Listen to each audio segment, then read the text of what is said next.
Hello दोस्तों, क्या हाल है। तारीख आज 21 अगस्त 2025, दिन गुरुवार, हिंदी तिथि त्रयोदशी। और आइए बात करते हैं आज के मुख्य समाचार में देश भर की तमाम बड़ी खबरों पर नजर डालते हैं। देखिए दोस्तों, एक तो आज के दिन को सीनियर सिटीजन्स डे के रूप में मनाया जाता है, यानी विश्व वरिष्ठ नागरिक दिवस, और वर्ल्ड एंटरप्रेन्योर्स डे के रूप में भी आज के दिन को मनाते हैं, यानी विश्व उद्यमी दिवस। सभी देशवासियों को, खास करके युवाओं को हार्दिक शुभकामनाएं। चलिए आगे बढ़ते हैं अपन खबरों में। देखिए पहली बड़ी खबर, सुप्रीम कोर्ट ने 26,000 नौकरियां रद्द करने के फैसले को बरकरार रखा। स्कूल सेवा आयोग एसएससी के माध्यम से नियुक्त 26,000 नौकरियों को रद्द करने के खिलाफ दायर सभी पुनर्विचार याचिकाओं को सुप्रीम कोर्ट ने खारिज कर दिया है। और वहीं जीएसटी को लेकर मीटिंग हुई। वित्त मंत्री जीएसटी पर राज्यों के मंत्री समूह से मिली और कर सुधारों की जरूरत के बारे में बताया। जीओएम को संबोधित किया वित्त मंत्री निर्मला सीतारमण ने, और जीएसटी फ्रेमवर्क में आगामी सुधारों पर विचार विमर्श भी किया। केंद्र सरकार ने 5 और 18% की एक सरल द्विस्तरीय जीएसटी दर संरचना का सुझाव दिया है। 2 दिन तक ये बैठक होने वाली है टोटल। और जीएसटी 2.0 को लेकर सरकार का कहना कि ये देश का ग्रोथ इंजन बनेगा। इससे हमारे देश में उपभोग बढ़ेगा, राजस्व सुधरेगा और महंगाई भी घटेगी। वैसे मार्केट एक्सपर्ट का भी अनुमान है कि सरकार के नए जीएसटी के प्रस्तावित सुधारों से सालाना 85,000 करोड़ का नुकसान होगा। हालांकि लोगों के खर्च करने की क्षमता बढ़ेगी। चलिए अगला अपडेट देखिए। एक अच्छी रिपोर्ट सामने आ रही है कि हमारा देश भारत दुनिया में तीसरा सबसे बड़ा सौर ऊर्जा उत्पादक देश बन चुका है। पवन ऊर्जा के मामले में भी चौथे स्थान पर पहुंचा हमारा देश। चलिए बैंकिंग न्यूज से खबर देखिए। एचडीएफसी बैंक ने बयान जारी करते हुए कहा कि बचत खातों की न्यूनतम औसत मासिक जमा राशि में कोई बदलाव नहीं किया गया है। हाल ही में कुछ समय पहले जो मीडिया रिपोर्ट्स आई थी, उस पर बैंक ने क्लियरिफिकेशन जारी किया और कहा कि मंथली एवरेज बैलेंस जो है वो अभी भी 10,000 और 25,000 ही मेंटेन रहेगा। इसमें कोई बदलाव नहीं किया गया। और वहीं देखिए संसद के मानसून सत्र के कुछ लाइव अपडेट। लोकसभा में गृह मंत्री अमित शाह ने पेश किए 3 अहम विधेयक। विपक्ष ने जमकर हंगामा भी किया, बिल की कॉपियां भी फाड़ी। और इन 3 अहम विधेयकों में पहला बिल तो 130वां संविधान संशोधन बिल है, दूसरा गवर्नमेंट ऑफ यूनियन टेरिटरी संशोधन बिल 2025 है जो कि केंद्र शासित राज्यों के लिए, और तीसरा बिल जम्मू कश्मीर पुनर्गठन संशोधन बिल 2025 है। इसके अलावा सरकार ने लोकसभा में एक महत्वपूर्ण विधेयक पेश किया जिसके तहत देखिए अब नेताओं की गिरफ्तारी या 30 दिन की हिरासत पर पीएम सीएम यानी प्रधानमंत्री और मुख्यमंत्री जैसे पद भी चले जाएंगे। 5 साल के ऊपर की सजा वाले अपराधों में ये नियम लागू होगा। सरकार जो ये बिल लेकर आई है इसका विपक्ष ने जमकर विरोध किया और जेपीसी को भी भेजा ये बिल। पीएम सीएम व मंत्रियों से जुड़ा अहम बिल संसद में पेश होने के पहले ही विपक्ष काफी हमलावर नजर आया। प्रियंका गांधी ने भी इस बिल को असंवैधानिक बताया। गृह मंत्री अमित शाह बोले कि अब जेल से नहीं चल सकेगी सरकार। गिरफ्तार पीएम या सीएम को पद से हटाने से जुड़े इस बिल पर बड़ा भयंकर सियासी हंगामा मच गया, क्योंकि इस बिल के बाद विपक्ष को डर इस बात का है कि वर्तमान सरकार इस बिल का दुरुपयोग करेगी विरोधी दलों के नेताओं के प्रति, और उन्हें जेल में डालने के बाद तो उनका पद भी चला जाएगा। क्योंकि आपको पता होगा दिल्ली के पूर्व सीएम अरविंद केजरीवाल जब जेल में रहे थे तब गिरफ्तारी के 6 महीने बाद भी उन्होंने मुख्यमंत्री पद से इस्तीफा नहीं दिया था, और इस तरह से केजरीवाल पद पर रहते गिरफ्तार होने वाले पहले मुख्यमंत्री भी बने थे। बावजूद इसके वो जेल से ही सरकार चलाते रहे। तो अब ऐसा नहीं होगा। गृह मंत्री अमित शाह का कहना कि अब जेल से नहीं चलेगी सरकार। मुस्लिम नेता ओवैसी ने भी इस बिल का जमकर विरोध किया। उन्होंने कहा कि देश को पुलिस स्टेट बनाने की साजिश की जा रही है। पीएम सीएम और मंत्रियों को हटाने वाले विधेयक पर बोले ओवैसी। और ये 130वां संविधान संशोधन विधेयक पेश करते हुए गृह मंत्री अमित शाह ने कहा कि जनता खुद तय करे कि क्या पीएम सीएम या मंत्री को जेल से सरकार चलानी चाहिए या नहीं। तो लोकसभा में इन बिल को लेकर काफी हंगामा हुआ, सांसदों में झड़प होते होते बची। इसके अलावा सरकार ने एक और महत्वपूर्ण विधेयक पेश किया, वो है production and regulation of online gaming act 2025। जी हाँ, इस बिल के बाद अब टीम इंडिया की स्पॉन्सर ड्रीम 11 जैसी कंपनियां भी बैन हो सकती हैं, क्योंकि लोकसभा में ऑनलाइन गेमिंग बिल पास हो चुका है। सरकार रमी, पोकर इन पर भी रोक लगाने की तैयारी कर रही है। यानी कुल मिलाकर पैसा लगाकर खेले जाने वाले सभी ऑनलाइन गेम पर ये प्रतिबंध लगाने वाला बिल लोकसभा से पास हो चुका है। अब ये राज्यसभा से पास होगा, उसके बाद फाइनल कानून बन जाएगा। अब सरकार का कहना है कि पैसा लेकर गेम खिलाने या विज्ञापन करने पर जेल जाना पड़ेगा। ऑनलाइन गेमिंग बिल लोकसभा से पास हो चुका है। इस बिल में क्या क्या प्रमुख प्रावधान होंगे देख सकते हैं आप। इस कानून का उल्लंघन करने पर 3 साल तक की जेल या 1 करोड़ रुपए जुर्माना या दोनों हो सकता है। गेमिंग से जुड़ी चीजों का विज्ञापन करने पर भी 2 साल की जेल या 50 लाख तक का जुर्माना लग सकता है। और ऑनलाइन बेटिंग, पैसा लगाने वाले, सट्टेबाजी वाले गेमिंग प्लेटफॉर्म पर ट्रांजैक्शन करने वाले बैंकों के लेन देन पर भी सख्ती बढ़ती जाएगी। और इसमें पीड़ित कौन माना जाएगा? ऑनलाइन गेम खेलने वाले अपराधी नहीं बल्कि पीड़ित माने जाएंगे। तो ये कुछ सरकार ने ऑनलाइन गेमिंग बिल 2025 में मुख्य पॉइंट्स रखे हैं। और भी इसके बारे में ज्यादा डिटेल आप देख सकते हैं। Production and regulation of online gaming bill 2025 में क्या क्या सरकार ने नए प्रावधान रखे हैं। अच्छा, सरकार के द्वारा ये बिल लाने के बाद देश के युवाओं ने भी खुशी जताई, क्योंकि अक्सर आपको पता होगा ड्रीम 11, माई 11 सर्किल जैसे कई ऑनलाइन गेमिंग ऐप पर भी अब इस बिल से खतरा मंडराने लगा, जिन प्लेटफॉर्म की लत युवाओं को लग जाती है और यूथ को मानसिक रूप से तोड़ भी रहे हैं। ये कई सारे गेमिंग प्लेटफॉर्म युवा शॉर्टकट तरीके से पैसा कमाने के चक्कर में लगे हैं, और आए दिन आपको पता होगा इस तरह की घटनाएं काफी ज्यादा देखने को मिलती हैं। गेम में पैसा हारने के बाद अपराध बढ़ जाते हैं, कई युवा खुद की जान ले लेते हैं। यही वजह है कि सरकार ये नया गेमिंग बिल लेकर आई है। सरकार का अनुमान है कि हमारे देश में लगभग 45 करोड़ लोग ऑनलाइन रियल मनी गेमिंग में हर साल लगभग 20,000 करोड़ रुपए गंवाते हैं। जरा सोचिए ये सट्टेबाजी, बेटिंग जैसी गेमिंग इंडस्ट्री कितनी बड़ी है, राइट? मतलब हमारे देश की जनसंख्या का लगभग 1/3 हिस्सा, 150 करोड़ पॉपुलेशन है, तो 45 करोड़ भारतीय पैसा गंवा रहे हैं गेमिंग में। तो अब सरकार ने यह बड़ा कदम उठाया है। हालांकि केंद्र सरकार के इस बिल पर रियल मनी गेमिंग निकायों ने गृह मंत्री अमित शाह को पत्र भी लिखा और इस प्रस्तावित विधेयक को लेकर चिंता भी जताई। कई सारे जो गेमिंग से जुड़े संगठन हैं उन्होंने सरकार को यह पत्र लिखा, देख सकते हैं आप। चलिए अगला अपडेट देखिए। पार्लियामेंट में राज्यसभा में मतदाता सूची संशोधन पर भी बहस की मांग की। विपक्षी सांसदों ने सदन से वॉकआउट किया। ये पार्लियामेंट के कुछ मोमेंट्स भी आप देख सकते हैं। लोकसभा में गृह मंत्री अमित शाह से भिड़े वेणुगोपाल, पूछा कि क्या गुजरात का गृह मंत्री रहते गिरफ्तारी के समय नैतिकता दिखाई, तो जवाब में अमित शाह भी बोले कि इस्तीफा दिया था। लोकसभा में विपक्ष ने गृह मंत्री अमित शाह पर कागज के गोले बनाकर के भी फेंके और विपक्षी सांसदों ने सभी चर्चा करने से इनकार कर दिया। और पार्लियामेंट में एक और अहम बिल पेश किया गया। कीमती खनिजों को बढ़ावा देने के लिए खान संशोधन बिल भी संसद से पास हो चुका है। लोकसभा के बाद राज्यसभा से भी इसको मंजूरी मिली। तो ये कुछ संसद के मानसून सत्र के अपडेट चल रहे हैं। चलिए आगे बढ़ते हैं अपन खबरों में। देखिए गौतम अडानी ने एक कार्यक्रम के दौरान कहा कि आज दुनिया की लड़ाई बंदूकों से नहीं बल्कि डेटा व एल्गोरिदम से लड़ी जा रही है। IIT खड़गपुर में संबोधन में बोले गौतम अडानी। और भारत के लिए एक और बड़ी अच्छी खबर देखिए। भारत ने अग्नि 5 बैलिस्टिक मिसाइल का भी सफल परीक्षण किया। इससे हमारे देश की ताकत को और भी मजबूती मिलेगी, हमारी इंडियन आर्मी की पावर भी बढ़ेगी। उड़ीसा राज्य में ये अग्नि 5 मिसाइल का सफल टेस्टिंग परीक्षण किया गया। इसकी रेंज 5000 किलोमीटर है। चीन और पाकिस्तान तक भारत से मारने की क्षमता इस मिसाइल की। भारत की पहली इंटर कॉन्टिनेंटल बैलिस्टिक मिसाइल है ये। और अभी एक दिन पहले आपको पता होगा केंद्र सरकार ने एक बड़ी डील को भी मंजूरी दी। भारतीय वायुसेना को मिलेंगे 97 LCA Mark 1A fighter jet. 62,000 crore के इस प्रोजेक्ट को भी मंजूरी मिल चुकी है और ये स्वदेशी फाइटर जेट होंगे, है ना। और सरकार ने एक और बड़ा फैसला लिया। जम्मू कश्मीर के रिहायशी इलाकों से हटाई जाएगी सेना। अब CRPF की तैनाती होगी इनकी जगह। केंद्र सरकार ने यह बड़ा ऐलान किया है। चलिए अगली खबर देखिए। बिहार के लिए केंद्र की नरेंद्र मोदी सरकार ने एक और बड़ा तोहफा दिया। दिवाली और छठ के लिए 12,000 स्पेशल ट्रेनें शुरू की जाएगी। टिकट पर भी बड़ी छूट का ऐलान किया है, क्योंकि अक्सर बिहार के लोग छठ, दीपावली वगैरह इन त्योहारों के मौके पर यूपी, पंजाब, हरियाणा, पश्चिम बंगाल जैसे राज्यों से अपने घर वापस लौटते हैं। तो इसलिए रेलवे ने 12,000 स्पेशल ट्रेनें चलाने का फैसला किया है। और रिटर्न जर्नी का टिकट बुक कराने पर स्पेशल डिस्काउंट भी दिया जाएगा। 20% तक की छूट मिलेगी, है ना। चलिए अगली बड़ी खबर देखिए। उत्तराखंड में अगले साल खत्म होगा मदरसा बोर्ड और इस तरह का अल्पसंख्यक शिक्षा अधिनियम लाने वाला देश का पहला राज्य बन चुका है उत्तराखंड राज्य है। अगले साल 2026 से ही उत्तराखंड में मदरसा बोर्ड बिल्कुल खत्म हो जाएगा। सरकार ने राज्य में अल्पसंख्यक शिक्षा अधिनियम विधेयक पेश किया है, जिसके तहत सभी अल्पसंख्यक शैक्षणिक संस्थान एक प्राधिकरण के अधीन होंगे। जबरन मतांतरण यानी धर्म परिवर्तन पर रोक लगाने के लिए कानून को और भी कड़ा किया गया है, जिसमें भी 10 लाख तक का जुर्माना और आजीवन कारावास का प्रावधान है। तो ये उत्तराखंड सरकार की तरफ से राज्य में कुछ नए नियम लागू किए जा रहे हैं। और एक और नया नियम ये लागू हुआ। अब पहली के बाद दूसरी संतान जुड़वा होने पर भी लड़ सकेंगे पंचायत चुनाव। उत्तराखंड राज्य में ये भी बड़ा नियम बदला गया है, यानी अब जुड़वा बच्चों को एक इकाई के रूप में माना जाएगा। बाकी उत्तराखंड में नियम है 2 से ज्यादा संतान वाले पंचायत चुनाव नहीं लड़ सकते हैं, है ना। चलिए अगली बड़ी खबर देखिए। शादी के बाद राजस्थान आने वाली महिलाएं EWS सर्टिफिकेट के हकदार मानी जाएगी। राजस्थान हाईकोर्ट की तरफ से यह बड़ा फैसला सुनाया गया, जिसमें कहा गया कि दूसरे राज्य से शादी करके अगर कोई महिला राजस्थान में आती है तो वो महिलाएं भी EWS यानी इकोनॉमिक वीकर सेक्शन सर्टिफिकेट पाने की हकदार होगी। आर्थिक रूप से कमजोर वर्ग में ऐसी महिलाएं भी शामिल हो पाएंगी, ऐसा, है ना। चलिए अगला अपडेट देखिए। CSDS के डायरेक्टर संजय कुमार पर महाराष्ट्र में FIR दर्ज हुई। 2 सीटों पर वोटर कम होने का दावा किया था इन्होंने। फिर सोशल मीडिया पोस्ट हटाकर माफी भी मांगी थी। तो गलत चुनावी आंकड़े जारी करने पर सामाजिक विज्ञान अनुसंधान परिषद ने कार्रवाई की। CSDS को नोटिस भी जारी किया। और वहीं खबर आ रही कि उपराष्ट्रपति चुनाव के लिए NDA उम्मीदवार राधा कृष्णन ने नॉमिनेशन भरा। PM मोदी पहले प्रस्तावक बने। गृह मंत्री अमित शाह, राजनाथ सिंह, JP नड्डा भी मौजूद रहे। 9 सितंबर को चुनाव होना है। और खबर देखिए दोस्तों, हमारे आर्मी चीफ और उनकी पत्नी अंगदान करेंगे। उन्होंने फॉर्म भरा, शपथ ली। बोले कि ये संदेश जाएगा, एक सैनिक मृत्यु के बाद भी सेवा में खड़ा रहा। दिल्ली के एक कार्यक्रम में उन्होंने ये संकल्प लिया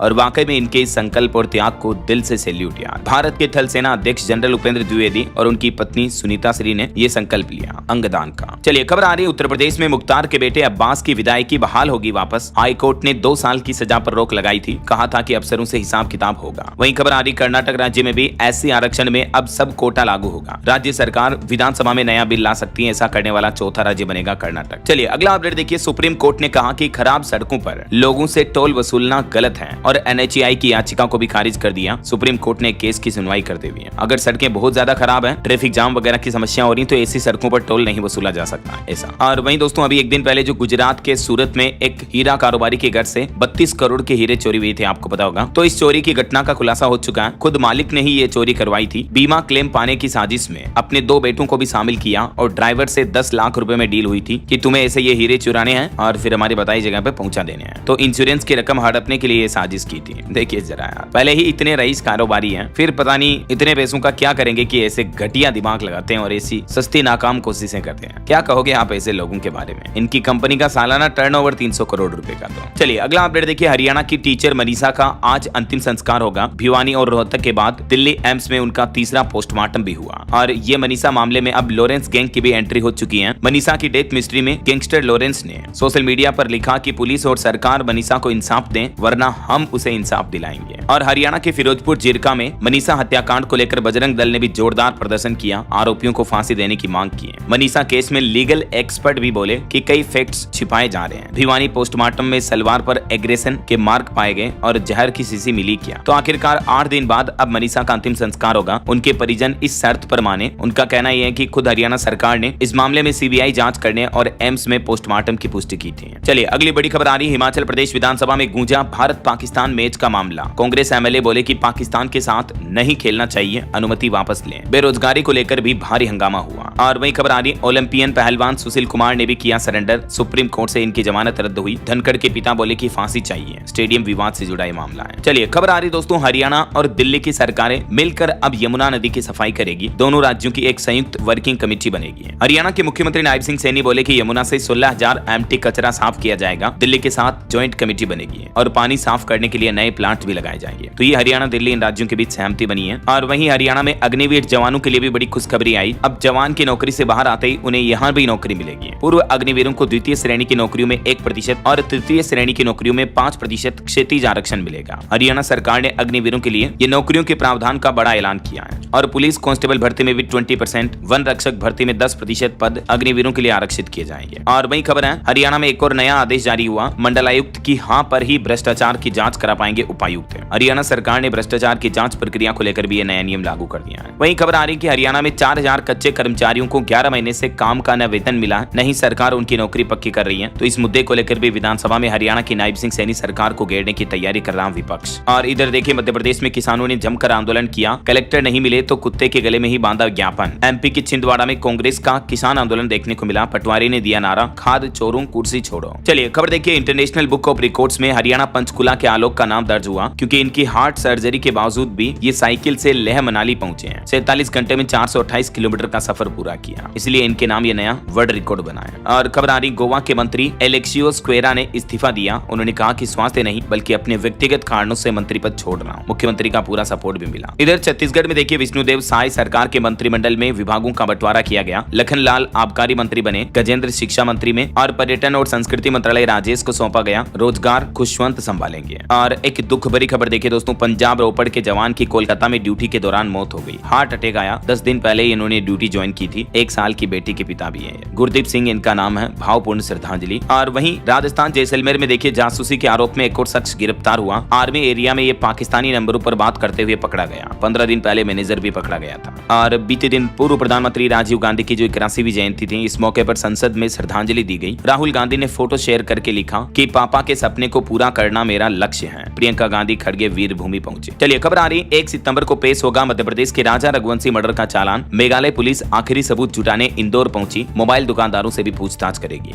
और वही देखिए बड़ी खबर दोस्तों, हिमाचल प्रदेश में 1.25 घंटे में 2 बार भूकंप के झटके लगे। चंबा में हिली धरती, डर के मारे लोग बाग घरों से बाहर निकल गए। रिएक्टर स्केल पर तीव्रता 4 और 3.3 रही। हालांकि गनीमत रही कि जान माल का नुकसान नहीं हुआ। चलिए अगली बड़ी खबर देखिए, भारत चीन में तनाव के बाद अब रिश्ते सुधर रहे हैं। लगातार हाई लेवल मीटिंग से आर्थिक संबंध भी मजबूत हुए। पूर्व डीजीपी भास्कर ज्योति महंता ने अपने विचार रखे। चलिए खबर देखिए, रूस से भारत की तेल खरीदारी जारी है। इसके चलते भारत पर अब अमेरिका ने अतिरिक्त टेरिफ भी लगाया। तो रूस का कहना कि अमेरिका ने ये अन्याय किया है। टेरिफ विवाद के बीच भारत के समर्थन में खुलकर उतरा रूस। तेल खरीद पर भी डोनाल्ड ट्रंप को 2 टूक जवाब दिया रूसी राष्ट्रपति व्लादिमीर पुतिन ने। और भारी टेरिफ के बीच ट्रंप को एक और करारा झटका देते हुए रूस ने कहा कि अब हम 5% डिस्काउंट पर भारत को तेल देंगे। रूस बोला कि हमारे कच्चे तेल का कोई विकल्प नहीं है। भारत को अब 5% डिस्काउंट में दे रहे हैं और अमेरिका के 50% टेरिफ को भी गलत बताया। यानी अच्छी बात यह है कि कच्चा तेल खरीदने पर अब भारत को रूस से और 5% अतिरिक्त छूट मिलेगी। जहां एक तरफ ट्रंप दबाव बना रहे हैं कि रूस से कच्चा तेल खरीदना बंद करें भारत, इस बीच पुतिन ने यह बड़ा ऐलान किया है। वहीं खबर आ रही है कि ट्रंप की धमकी भी नहीं रोक पाई एप्पल कंपनी ने भी बड़ा ऐलान करते हुए कहा कि भारत में ही असेंबल होंगे आईफोन 17 सीरीज के सभी मॉडल। आईफोन जो अपनी नेक्स्ट सीरीज लाने जा रही है आईफोन 17, तो इसके सभी मॉडल भारत में ही बन रहे हैं। अभी अमेरिका में बिकने वाले 78% आईफोन भी मेड इन इंडिया के ही हैं। इस साल की जून तिमाही में भी 2.5 करोड़ से ज्यादा आईफोन बने भारत में। और खबर आ रही है कि रूस यूक्रेन युद्ध को खत्म करने के लिए डोनाल्ड ट्रंप ने भारत पर ये प्रतिबंध लगाए हैं, अतिरिक्त टैरिफ वगैरह लगाए हैं। तो अब अमेरिका के व्हाइट हाउस की तरफ से भी ये बड़ा बयान जारी किया गया। और एमएसएमई पर एक रिपोर्ट सामने आ रही है कि ट्रंप के इस अतिरिक्त टैरिफ का सबसे ज्यादा असर कपड़ा व रसायन क्षेत्र के एमएसएमई पर पड़ेगा। $19 अरब का निर्यात खतरे में है। तो ये कुछ इंटरनेशनल डिप्लोमेटिक्स माहौल पर खबरें चल रही हैं। और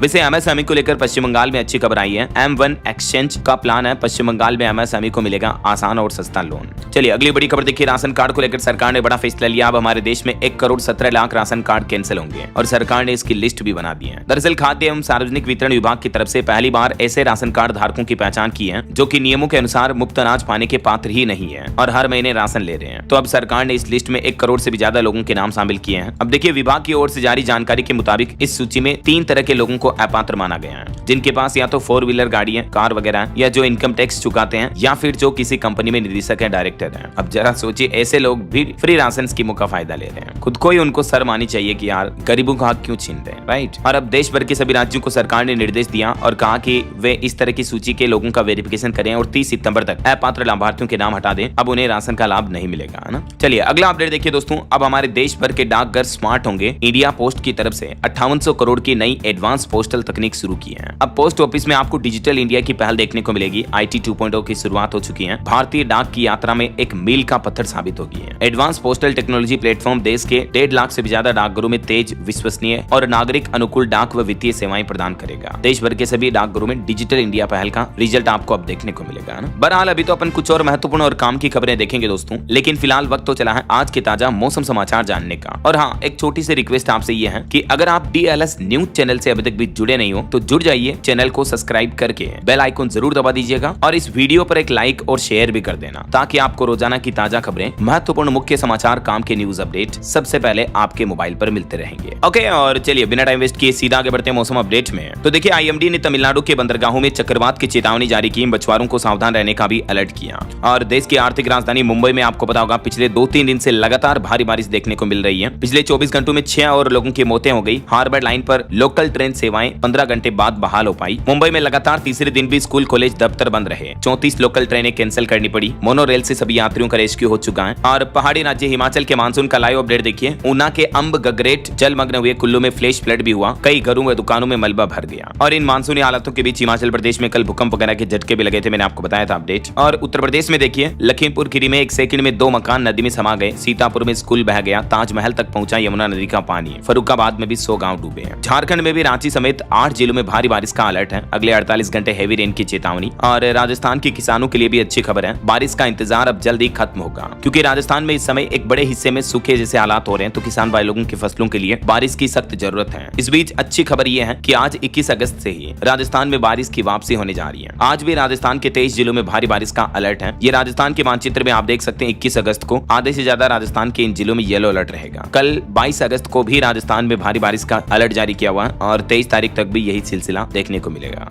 चलिए अब देखिए छत्तीसगढ़ के मानसून का लाइव अपडेट। बिलासपुर में बिजली गिरने से 2 महिलाओं की मौत हो गई, 4 घायल हो गए। आज भी छत्तीसगढ़ के सभी जिलों में भारी बारिश का येलो अलर्ट है। वहीं पंजाब में देखिए, बाढ़ की चपेट में है 6 जिले। फिरोजपुर में 12 गांव डूबे। होशियारपुर में कार बही। भाखड़ा पूंग डैम से पानी छोड़ा गया। NDRF की टीमें भी तैनात की गई। और मध्य प्रदेश की ये तस्वीरें देखिए आप। रायसेन में नाले में बहा एक छात्र। खंडवा में महिला बची। MP में 30 जिलों में पानी गिरा। रतलाम में 3 इंच तक बारिश हुई। तवा डैम के भी 7 गेट खोले गए। और भी मौसम विभाग का कहना है कि प्रदेश में अभी 3 सिस्टम एक साथ सक्रिय हो रहे हैं। इसके चलते मध्य प्रदेश के 27 जिलों में अति भारी बारिश की चेतावनी दी गई है। ये देख सकते हैं आज 21 अगस्त को MP के इन जिलों में येलो अलर्ट रहेगा। बाकी पूरे मध्य प्रदेश में आज और कल 22 अगस्त को भी सभी जिलों में भारी बारिश का अलर्ट है। हरियाणा के भी 2 जिलों में भारी बारिश की वजह से बाढ़ आई हुई है। मारकंडा नदी खतरे के निशान के करीब बह रही है। और बिहार में देखिए दोस्तों, पटना समेत 9 जिलों में तेज बारिश की चेतावनी। नालंदा में छत गिरने से एक दादी पोते की मौत हो गई। 21 अगस्त से हेवी रेन की चेतावनी आज से ही है। बिहार के सभी 38 जिलों में आधे में ऑरेंज अलर्ट है और आधे में येलो अलर्ट है। देश की राजधानी दिल्ली में भी बारिश वापस लौटेगी। दिल्ली NCR में अगले सप्ताह तक झमाझम बरसेंगे बादल। मुंबई वासियों के लिए भी अच्छी खबर है। मुंबई में अब मूसलाधार बारिश रुकेगी। आज से बड़ी राहत मिलने की उम्मीद है।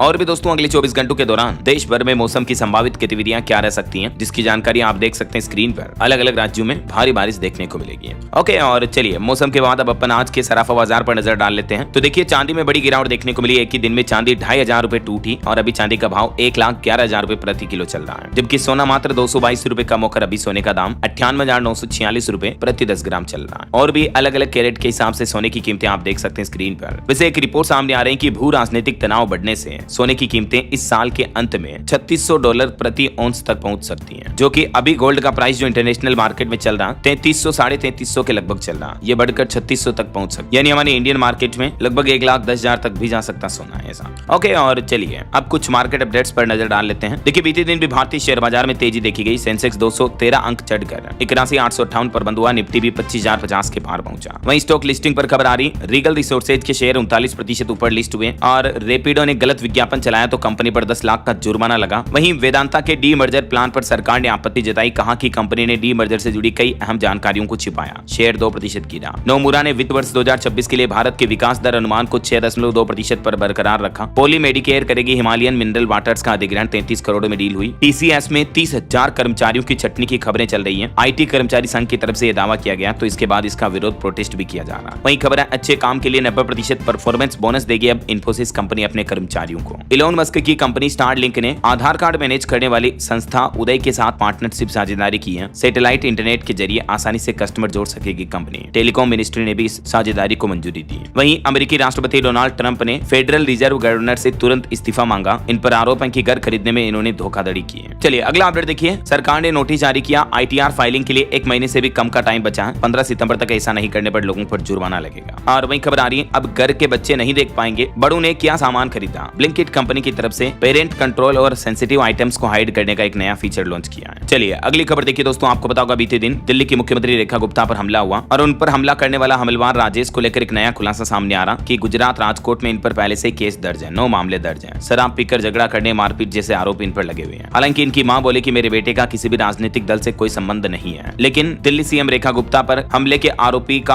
अब भाजपा ने एक फोटो शेयर किया और आम आदमी पार्टी विधायक के साथ इसकी फोटो जारी करते हुए सोशल मीडिया पर डाली तो आम आदमी पार्टी ने जवाब दिया कि ये एडिटेड है। ये देख सकते हैं आप फोटो। और हमले के बाद भी मुख्यमंत्री रेखा गुप्ता का पहला बयान सामने आया। उन्होंने कहा कि ऐसी घटनाएं जनता की सेवा के संकल्प को कभी नहीं तोड़ पाएगी। चलिए अगली बड़ी खबर देखिए। देश की राजधानी दिल्ली के 50 से ज्यादा स्कूलों को बम से उड़ाने की धमकी मिली है। उसके बाद कई स्कूल प्रशासन में खलबली से मच गई। बम स्क्वाड बुलाए गए। 2 दिन पहले भी धमकियों के ईमेल मिले थे, आपको पता होगा। और न सिर्फ ये धमकियों का सिलसिला स्कूलों तक जारी है, बल्कि अब तो ये मामला हाईकोर्ट तक भी पहुंच चुका। देखिए आप, चंडीगढ़ हाईकोर्ट को भी बम से उड़ाने की धमकी मिली। पुलिस अलर्ट हुई। बम स्क्वाड ने सर्च ऑपरेशन भी चलाया और सुरक्षा भी बढ़ाई गई। और एक बड़ा अंतर्राष्ट्रीय हादसा देखिए दोस्तों। अफगानिस्तान में भीषण सड़क हादसा हो गया। 17 बच्चों समेत 71 लोगों की मौत हो गई। दरअसल ये अफगानिस्तान में एक ट्रक से टकरा गई बस और इसमें भीषण आग लग गई। 70 से ज्यादा यात्री जिंदा जलकर मर गए। कितना गंभीर हादसा होगा जरा सोचिए आप। और एक बड़ी अंतर्राष्ट्रीय घटना हो गई। नमाज के दौरान मस्जिद पर हमला किया जिसमें 27 लोगों की मौत हो गई। नाइजीरिया का यह मामला है। खूनी संघर्ष में बदला चरवाहों और किसानों का विवाद। कुछ और इंटरनेशनल अपडेट देखिए आप। जैसे मोहम्मद की सीक्रेट फंड रेजिंग का खुलासा हुआ। पाकिस्तान में 300 से ज्यादा आतंकी ठिकाने बनाने की साजिश की जा रही है। वहीं खबर है कि रिश्ते सुधारने के लिए अब भारत नहीं बढ़ाएगा पहला कदम। शशि थरूर ने पाकिस्तान को 2 टूक जवाब दिया।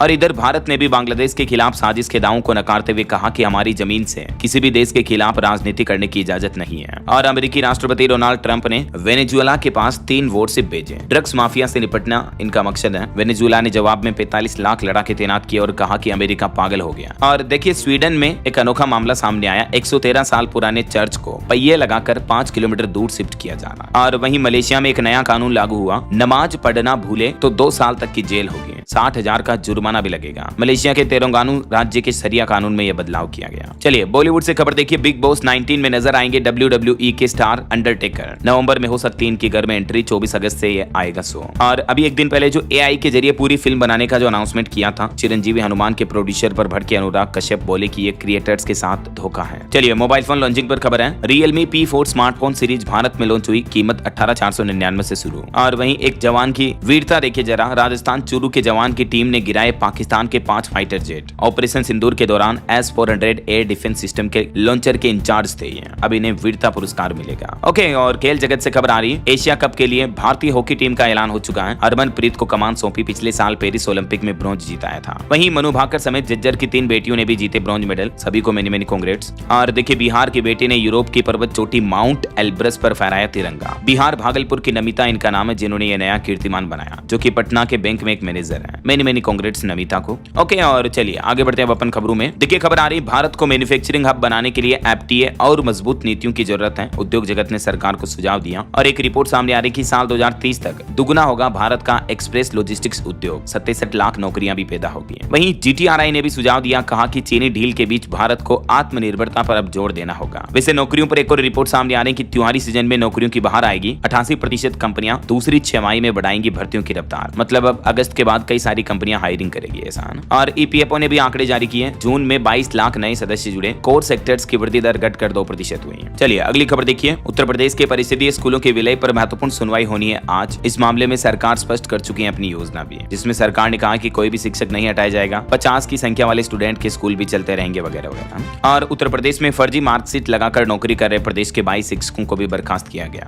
वहीं खबर है, यूपी के प्रत्येक विधानसभा क्षेत्र में बनेगी 10 नई सड़कें। पीडब्ल्यूडी ने तैयार की कार्य योजना, अब इस पर सीएम योगी की मुहर लगना बाकी है। और खबर आ रही है, असम मणिपुर में सेना नागरिक सहयोग की नई पहल, अब सुरक्षा और विकास पर ऐसे होगा खास फोकस। समन्वय शक्ति 2025 समिट का अभ्यास शुरू किया आर्मी के जवानों ने। पुलिस भर्ती पर खबर आ रही है, महाराष्ट्र पुलिस में 15,000 से ज्यादा पदों पर होगी भर्ती। उम्र पार करने वालों को भी मौका मिलेगा। महाराष्ट्र सरकार ने युवाओं के लिए बड़ी भर्ती प्रक्रिया को मंजूरी दे दी है। इसमें कांस्टेबल, ड्राइवर, बैंड्समैन समेत कई पदों पर भर्ती की जाएगी। जल्दी इसका अनाउंसमेंट आएगा तो मैं आपको बता दूंगा अपडेट, ऑफिशियल नोटिफिकेशन जारी होते ही। और वहीं खबर है, पीएम मोदी बिहार और बंगाल को भी आज विकास परियोजनाओं की देंगे सौगात। कार्यक्रम में शामिल नहीं होगी मुख्यमंत्री ममता बनर्जी। एक तो प्रधानमंत्री नरेंद्र मोदी दुर्गा पूजा से पहले बंगाल को ये बड़ी सौगात देने जा रहे हैं। कल 22 अगस्त को पीएम मोदी कोलकाता और इसके आसपास के इलाकों में 3 नई मेट्रो लाइनों का उद्घाटन करेंगे। कल शुक्रवार को प्रधानमंत्री नरेंद्र मोदी बिहार और पश्चिम बंगाल दोनों राज्यों का दौरा करेंगे और इस दरमियान हजारों करोड़ की विकास परियोजनाओं का उद्घाटन और शिलान्यास करेंगे। वहीं खबर आ रही, व्यक्तिगत बीमा प्रीमियम पर जीएसटी छूट दे सकती है केंद्र सरकार। मंत्री समूह ने भी इस पर सहमति जताई। और टेरिफ अनिश्चितताओं के बीच आरबीआई को सतर्क रहने की जरूरत है, एमपीसी बैठक में बोले भारतीय रिजर्व बैंक आरबीआई के गवर्नर। और टेलीकॉम सेक्टर से अच्छी खबर आ रही कि पहली तिमाही में भारतीय टेलीकॉम सेक्टर में स्थिर वृद्धि देखी गई। जियो एयरटेल के 5G ग्राहकों में तेजी से उछाल आया। वहीं हमारे देश में बेरोजगारी पर भी रिपोर्ट देखिए। बेरोजगारी दर यानी अनएम्प्लॉयमेंट रेट 3 महीनों के सबसे न्यूनतम स्तर पर पहुंच चुकी है। चलिए अगला अपडेट आ रहा, मुस्लिम भाई लोगों के लिए जरूरी अपडेट, हज यात्रा के लिए जमा होने वाली किस्त की तारीख में बदलाव हुआ है। दरअसल किस्त जमा कराने की अंतिम तिथि बढ़ा दी है सरकार ने, अब 25 अगस्त तक जमा कर सकेंगे पेशगी। और वहीं खबर देखिए, झारखंड में भी अब बिना हेलमेट के नहीं मिलेगा पेट्रोल, सीसीटीवी के जरिए निगरानी की जाएगी, नियम नहीं माना तो जेल जाना पड़ेगा। झारखंड जमशेदपुर जिला प्रशासन की तरफ से यह नया नियम लागू किया गया। चलिए अगला अपडेट देखिए, सुप्रीम कोर्ट का बड़ा आदेश, यूपीएचईएससी के दैनिक कर्मी 2002 से नियमित हो। सरकार वित्तीय कारण का इस्तेमाल ताबीज जैसा नहीं कर सकती है। इलाहाबाद हाईकोर्ट के आदेश को पलटते हुए सुप्रीम कोर्ट ने यह बड़ा फैसला सुनाया। और वहीं खबर आ रही, बिहार एसआईआर सिस्टम में गहन पुनरीक्षण से नहीं कटेंगे पात्र मतदाताओं के नाम, सूची होगी साफ सुथरी, चुनाव आयोग ने आश्वासन दिया। और आईसीएमआर की एक नई पहल देखिए दोस्तों, एक समान मूल्यांकन वाला प्रोटोकॉल तैयार हुआ। घटिया जांच किट्स पर अब जल्द ही रोक लगेगी। आईसीएमआर यानी Indian council of medical research, Bharatiya Ayurvigyan अनुसंधान परिषद की तरफ से देश भर में बिकने वाले मेडिकल उपकरणों को लेकर नया आदेश, नया नियम लागू किया। और वही खबर देखिए, इंसान के दिमाग तक पहुंच जाए अगर अमीबा तो जान बचाना मुश्किल होता है। केरल में 3 मामले सामने आए, एक लड़की की तो मौत भी हो गई। वही खबर है, सरकार ने संसद में बताया कि देश भर में नए मेडिकल कॉलेज और एमबीबीएस की सीटों को मंजूरी देने पर किसी तरह की रोक नहीं है। और 14 वकील बॉम्बे हाईकोर्ट के जज बनेंगे, कॉलेजियम से मिली मंजूरी। डीईआरसी नियुक्ति पर सरकार याचिका वापस लेगी। गृह मंत्री अमित शाह ने कहा कि अब आपदा में राहत नहीं बल्कि बचाव को प्राथमिकता दी जाती है। अमित शाह बोले, सरकार की नीति से बची हजारों जानें। वहीं सुदर्शन चक्र मिशन पर देखिए, सरकार ने चेतावनी दी, कहा कि नागरिकों को खतरे में डालेगा आतंकवाद तो पूरी ताकत से दिया जाएगा मुंह तोड़ जवाब। और हरियाणा सरकार ने भी स्कूली बच्चों से वापस लिए टेबलेट, क्योंकि आपत्तिजनक वेबसाइट्स खोल रहे थे छात्र, जांच में पता चला। चलिए अगला अपडेट देखिए, आज विकास को नया आयाम देंगे मुख्यमंत्री योगी आदित्यनाथ। एटा में सीमेंट संयंत्र का शुभारंभ भी करेंगे, देश भर में होगी आपूर्ति।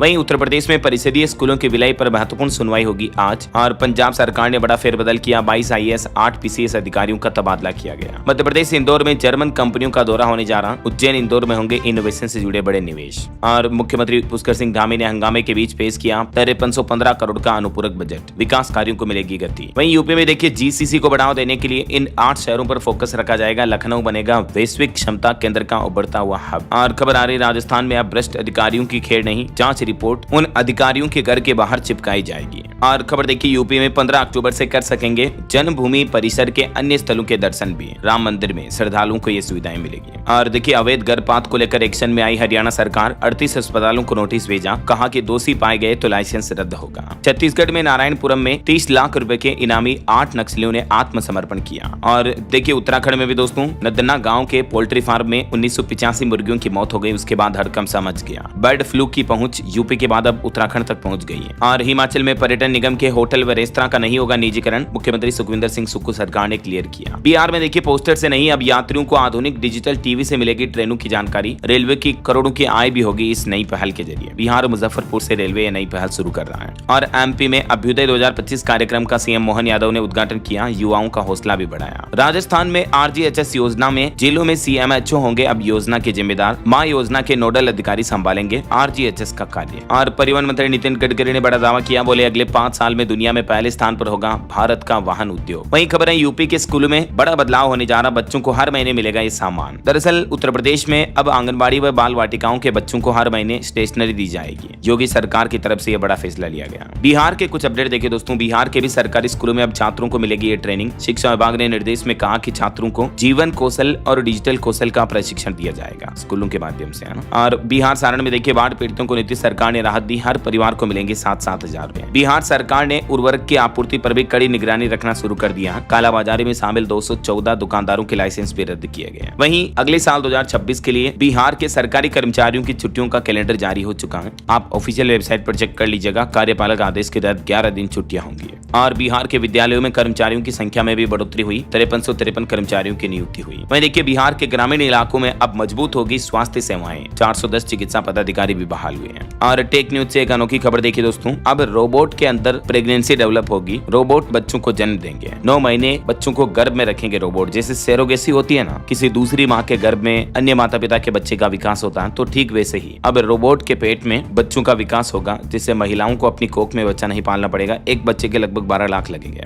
चाइना में इस तरह के रोबोट को बना रही है एक कंपनी। चलिए खबर देखिए, नई दिल्ली में 27 सितंबर से वर्ल्ड पैरा एथलेटिक्स चैंपियनशिप 2025 का आयोजन होगा। पीएम मोदी करेंगे उद्घाटन। और पीएम मोदी 22 अगस्त को बिहार और बंगाल दौरे पर रहेंगे, मैंने आपको बताया था। इस दरमियान भी 18,000 करोड़ से ज्यादा की परियोजनाओं का शुभारंभ करेंगे। 22 तारीख को पीएम मोदी बिहार में ओठा सिमरिया परियोजना का भी उद्घाटन करेंगे और राष्ट्र को एक नया गंगा पुल भी समर्पित करेंगे। देख सकते हैं आप डिटेल। और वहीं देखिए दोस्तों, हनोई में भारत वियतनाम कोस्ट गार्ड्स की 6ठी उच्च स्तरीय बैठक हुई। समुद्री सुरक्षा सहयोग पर भी चर्चा हुई। भारत के विदेश मंत्री डॉक्टर एस जयशंकर अभी रूस दौरे पर हैं। उन्होंने रूस के विद्वानों और थिंक टैंक प्रतिनिधियों से मुलाकात की। वैश्विक मुद्दों पर भी चर्चा हुई है। चलिए खबर देखिए, हमारे देश के बैंकों ने स्टैंड अप इंडिया योजना के तहत 3.25 लाख लाभार्थियों को 62,791 करोड़ की स्वीकृति दी है। दुबई ने व्यवसाय लाइसेंसिंग को सरल बनाने के लिए नया one free zone passport project शुरू किया। चुनाव आयोग ने 6 महीनों में चुनाव प्रणाली को मजबूत करने हेतु 28 सुधार पहलों का अनावरण किया। लोकसभा ने असम में IIM गुवाहाटी की स्थापना के लिए विधेयक पारित किया। NABL ने ISO 15189/2022 के लिए नया मेडिकल एप्लीकेशन पोर्टल भी लॉन्च किया। केंद्र सरकार ने 30 राज्यों में PDS दक्षता बढ़ाने हेतु अन्य चक्र आपूर्ति श्रृंखला उपकरण लागू किया। ओके, और चलिए दोस्तों कुछ और स्टेट न्यूज अपडेट देख लेते हैं फटाफट से। देखिए, राजस्थान में नकली नोटों का एक और बड़ा खुलासा हुआ। बिहार यूपी से जैसलमेर में आ रहे 500 के नकली नोट। बकरी खरीदने के लिए आए थे, ई-मित्र पर भी बदलवाए गए थे नोट। 67,000 रुपए नकली नोट पाए गए। देखिए जरा। और राजस्थान में बूंदी, बाड़मेर, बारा, उदयपुर, धौलपुर में बनेंगे 667 मकान। हाउसिंग बोर्ड ने 5 आवासीय योजनाएं लॉन्च की है। वहीं राजस्थान में जल्दी मंत्रिमंडल का भी विस्तार किया जाएगा, प्लान बनाया जा रहा। और राजस्थान जयपुर में 2 दिवसीय AI इनोवेशन समिट का आयोजन होने जा रहा। मुख्यमंत्री इसका उद्घाटन करेंगे। देश भर से 1500 CA इसमें शामिल होंगे। जयपुर में 22-23 अगस्त को यह आयोजन होगा ना। और मध्य प्रदेश इंदौर में देखिए, बिना हेलमेट पेट्रोल देने पर पेट्रोल पंप को सील कर दिया गया। वहीं बाढ़ प्रभावित क्षेत्रों में MP में केंद्रीय मंत्री ज्योतिरादित्य सिंधिया ने दौरा किया। MP में देखिए कावेरी नदी में भी बाढ़ आई हुई है और करेश्वर डैम के भी 9 गेट खोले गए। छत्तीसगढ़ रायपुर में गणेश उत्सव को लेकर गाइडलाइन जारी हुई। सड़क पर पांडाल लगाने के लिए परमिशन लेनी होगी। यूपी T20 लीग में गोरखपुर की पहली जीत हुई। वहीं स्वास्थ्य विभाग में 22 सीनियर डॉक्टरों का तबादला किया गया। लखनऊ में बनेगी Shubhanshu innovation express lab, AKTU की नई पहल है। और उत्तर प्रदेश में साफ सफाई की व्यवस्था संभालेगी 80 टीमें। CM योगी के कार्यक्रम के लिए अलीगढ़ में तैनात की गई। मुख्यमंत्री योगी आदित्यनाथ हिंदू गौरव दिवस पर आज अलीगढ़ में जनता को संबोधित करेंगे। पूर्व मुख्यमंत्री बाबूजी कल्याण सिंह की 4थी पुण्यतिथि के मौके पर। चलिए कुछ एजुकेशनल अपडेट्स देखते हैं। देखिए आप, पटना हाईकोर्ट में 111 पदों पर भर्ती का नोटिफिकेशन जारी हुआ। लास्ट डेट रहेगी 19 सितंबर। वहीं BEML में 682 पदों पर भर्ती का नोटिफिकेशन जारी हुआ। 25 तारीख से इसमें आवेदन शुरू होंगे। लास्ट डेट अभी अनाउंस नहीं हुई है। पंजाब एंड सिंध बैंक में लोकल बैंक ऑफिसर के 750 पदों पर भर्ती निकली हुई है। लास्ट डेट रहेगी 4 सितंबर। और उत्तर प्रदेश में देखिए आप, UPPSC के 1 टाइम रजिस्ट्रेशन OTR के नियमों में बड़ा बदलाव किया गया। लाखों अभ्यर्थियों को यह राहत मिलेगी। दरअसल आयोग ने अब OTR में ईमेल ID, मोबाइल नंबर को संशोधित करने की भी अनुमति दे दी है। ये सुविधा पहले उपलब्ध नहीं थी। और NCERT ने ऑपरेशन सिंदूर पर भी स्पेशल मॉड्यूल जारी किया। 3री से 12वीं तक के सप्लीमेंट्री मटेरियल में ये मॉड्यूल शामिल होगा। ओके, और अंत में दोस्तों आज के राशिफल पर नजर डालते हैं। देखिए, कर्क राशि वालों की एक्स्ट्रा इनकम के योग बनेंगे। मीन राशि वालों को भी तनाव से राहत मिलेगी। और और भी कुछ अलग अलग राशियों का राशिफल आप देख सकते हैं स्क्रीन पर। और हाँ दोस्तों, आप मुझे कमेंट करके बताइए कि अभी सौर ऊर्जा उत्पादन के मामले में भारत का स्थान दुनिया में किस नंबर पर है। कमेंट करके बताइए। सही जवाब देने वाले लोगों को रैंडमली सेलेक्ट होने पर DLS न्यूज टीम की तरफ से एक शानदार सरप्राइज गिफ्ट जीतने का मौका मिलेगा। और इसी के साथ अगर आपको वीडियो अच्छा लगा तो इसे लाइक करना, शेयर भी करना, DLS न्यूज चैनल को सब्सक्राइब करके बेल आइकन जरूर दबा देना रोजाना ऐसी इन्फॉर्मेटिव जानकारियां, महत्वपूर्ण समाचार देखते रहने के लिए। ओके, ख्याल रखिएगा अपने आप का, अपने परिवार का। मिलेंगे अगले नेक्स्ट अपडेट में, तब तक के लिए जय हिंद, जय भारत, वंदे मातरम।